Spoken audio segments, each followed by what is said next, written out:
SD pay કરીને software છે એના વિશે આપણા ઘણા બધા ફોલોવર છે કે એમાં ઢગલો મેસેજ આવ્યા છે કે રમેશભાઈ એસડી પે છે એમાં આપણે ઇન્વેસ્ટ કરાય કે નહીં. તો મેં એ બધાને પૂછ્યું કે ભાઈ કઈ રીતે તમે ઇન્વેસ્ટ કરો છો. તો એ બધાનું એમ કેવું થાય છે કે ભાઈ કોઈ 1 લાખ રોકેલા છે, કોઈ 5 લાખ રોકેલા છે, કોઈ 50 લાખ સુધી રોકેલા છે આવા સોફ્ટવેરમાં. અને પછી એને રોજનું રિટર્ન આપે છે એ એસડી પે છે એ, અને રોજનું રિટર્ન ન લે તો મહિનાનું રિટર્ન આપે છે. અને પછી એની નીચે એ પણ ગમે એ રેફરલ ગોતે એના દોસ્તારને કહે કે આમાં રોકો તો એનું પણ થોડું કમિશન આપે છે. તો ઘણા બધા મિત્રોનો, ઘણા બધા આપણા ફોલોવરનું એવું કેવું થાય છે કે ભાઈ એસડી પેમાં પૈસા રોકાય કે નહીં. સોફ્ટવેર વિશે મેં ઘણી બધી માહિતી મેળવવાની કોશિશ કરી. તો આ જે સોફ્ટવેર છે એ પ્લે સ્ટોરમાં પણ અવેલેબલ છે અને એપલ સ્ટોરમાં પણ અવેલેબલ છે. એટલે ઘણા બધા આ સોફ્ટવેરની આટીમાં આવી જાય છે કે ભાઈ આમાં આપણે ઇન્વેસ્ટ કરીએ. પણ જે પણ એપલ સ્ટોરમાં સોફ્ટવેર છે એમાં ટર્મ્સ એન્ડ કન્ડિશન એને લખવી પડે એપલ સ્ટોરમાં જ્યારે લિસ્ટેડ થયો હોય ત્યારે, કે ભાઈ અમારો સોફ્ટવેર શું સર્વિસ આપે છે. તો એમાં ક્યાંય પણ એની ઉલ્લેખ નથી કર્યો કે ભાઈ અમારો સોફ્ટવેર બેન્કિંગ રિલેટેડ સર્વિસ આપે છે. બેન્કિંગ રિલેટેડ એટલે તમારે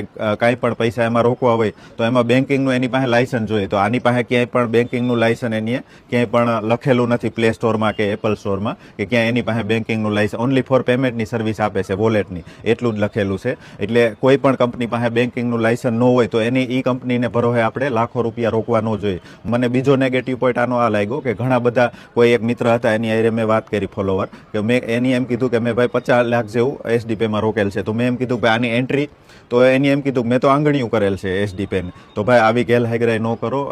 કોઈ પણ બેંક આવી આંગળીયું સ્વીકારતી નથી, કોઈ પણ આવી રીતે પોસિબલ જ નથી. આરબીઆઈના રૂલ્સ પ્રમાણે તમે 50 લાખ કોઈ પણ બેંકના નિયમ પ્રમાણે ન દઈ શકો. હવે આવી કોઈ પણ કંપની ઉઠી જાય ને તો તમે ક્યાંય કેસ કરવા જાઓ તો પણ તમને પહેલા તો એ કહે કે ભાઈ 50 લાખ કોઈને આંગળીયું કરવાનું આવતું જ નથી. એટલે ખબર નથી પડતી એની આંગળીયા કરેલ છે. એટલે આ સિસ્ટમ મને મગજમાં નથી બેસતી. આરબીઆઈના નિયમ પ્રમાણે આંગળીયું નોટ પોસિબલ છે. તો નેગેટિવ પોઈન્ટ મને એ લાગ્યો આ સોફ્ટવેરનો કે આમાં નાણાં ન રોકવા જોઈએ આપણા જાજા.